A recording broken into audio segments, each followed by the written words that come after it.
फिर से बहुत स्वागत है आपका। हमारा खास कार्यक्रम होगा, देख रहे हैं आप। आज हम चर्चा कर रहे हैं नेपाल में बनी नई सरकार को लेकर। बालेन सरकार लगातार एक के बाद एक दमदार फैसले ले रही है और उनका किस तरह का असर जो है वो देखने को मिलेगा। हमारे साथ कुछ खास मेहमान जुड़ चुके हैं। हमारे साथ विजय दुबे जी जुड़ चुके हैं, वरिष्ठ पत्रकार। विजय जी, बहुत स्वागत है आपका टीएनपी न्यूज पर।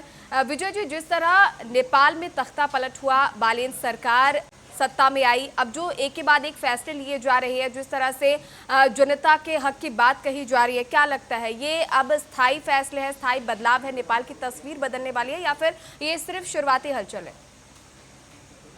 नहीं, देखिए, नेपाल में जिस प्रकार के उठापटक एक लंबे समय से चलती रही है, अलग अलग वामपंथी और मिलीजुली सरकारों का एक दौर रहा है, जबकि काफी उठापटक हुई, वहां पर काफी बदलाव आए। लेकिन अब लोकतांत्रिक तरीके से चुनी हुई अगर कोई सरकार वहां पर स्थायी तौर पे चीजों को लाना चाहती है तो उसे कुछ न कुछ गंभीर और कड़े कदम उठाने होंगे। वो बालेन शाह के नेतृत्व में अब सरकार कर रही है। हमें मान के चलना चाहिए कि जो है ये सरकार, चूंकि आप कह सकते हो कि एक हिंदू समर्थक सरकार भी है, या भारतीय पृष्ठभूमि से, चूंकि बालेन शाह ने काफी अपनी शिक्षा ग्रहण की है, उन्होंने काफी यहाँ पर अपना शैक्षिक समय बिताया है, तो हम मान के चल रहे हैं कि कुछ पृष्ठभूमि निश्चित तौर पर डेमोक्रेटिक सिस्टम की उनके दिमाग में है, और वो उसी प्रकार से भारत की ही नक्शे कदम पे चलना पसंद करेंगे। जैसे कि लोगों की सरकार, भारत में डेमोक्रेटिक गवर्नमेंट लगातार लंबे समय से भारत को चलाती है, एक शासन व्यवस्था यहाँ पे चलती है। मैं मान के चल रहा हूँ कि ऐसे ही जो है नेपाल की भी जो ये सरकार है वो आगे बढ़ेगी और एक बेहतर प्रशासन देगी। एक निश्चित तौर पे एक कड़े कदम उठाना उनकी समय की मांग है और वो करना चाहिए। निश्चित तौर पे अगर बेहतर शासन देना है, प्रशासन से बेहतर चलाना है, तो ये सब निर्णय लेने होंगे बालेन सरकार शाह को। बिल्कुल विजय जी, एक चीज़ और, नेपाल में जैसे कि हमने कहा कि बालेन शाह जो है उन्हें भारत का करीबी बताया जाता है, क्योंकि भारत में वो पढ़े लिखे हैं, एक खास रिश्ता जो है उनका भारत के साथ बताया जा रहा है। तो बीच में दोनों देशों के बीच जिस तरह की दरार कहूँ या खटास कहूँ जो देखने को मिली थी, अब कहीं ना कहीं वो खत्म हो सकती है। दोनों देशों के बीच जो रिश्ते हैं वो अब सुधरते हुए नजर आ सकते हैं।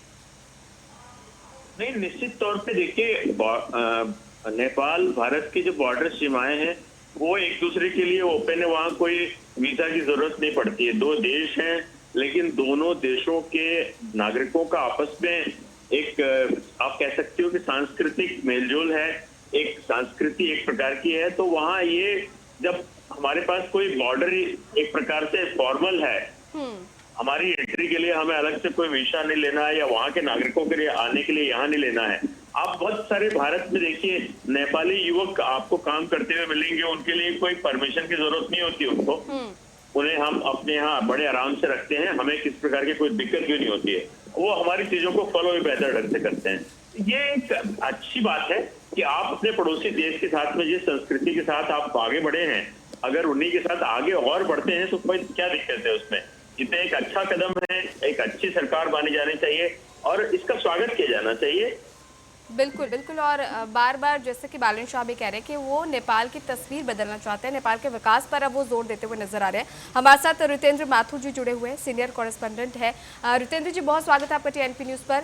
रितेंद्र जी, नेपाल में बालेन शाह के एंट्री के साथ ही कई बड़े बदलाव देखे जा रहे हैं। वीआईपी कल्चर जो है वो खत्म कर दिया गया है, और इसके साथ ही प्राइवेट स्कूल बंद कर दिए गए, गवर्नमेंट स्कूलों पर जो है अब जोर दिया जा रहा है। इन तमाम फैसलों को लेकर आप क्या सोचते हैं? क्या वाकई अब नेपाल में बड़े बदलाव जो है वो देखने को मिलने वाले हैं? बहुत जरूरी बात है। तो क्योंकि क्या है कि नेपाल एक आर्थिक रूप से देखना चाहिए तो बहुत निम्न स्तर के आर्थिक स्थिति में जीने वाला देश है। इसका हमारे का वहाँ की जनसंख्या जो है, जनमानस जो है, जो आम जनता जिसको कहते हैं, बहुत आर्थिक रूप से कमजोर स्थिति में। यही कारण है कि नेपाल के हर व्यक्ति भारत में आके नौकरी करता कहीं ना कहीं। भारत में जो नौकरी करने से सारे नेपाल से नागरिक आते हैं। वैसे तो भारत से हिस्सा था नेपाल भी, और अभी भी सांस्कृतिक और बाकी दृष्टि से भारत से जुड़ा हुआ है। भारत का हिस्सा ही एक कहना चाहिए। मतलब मुझे भारत जैसे हमारे देश के 29 राज्य हैं, तो उसमें से एक हिस्सा हम उसे भी माने, अलग भी माने। सांस्कृतिक रूप से तो बिल्कुल एक ही हम लोग, पर आर्थिक रूप से स्थिति ऐसी कि उनके यहाँ गरीबी बहुत ज्यादा है, और अच्छा दूसरा अमीरी भी बहुत ज्यादा है।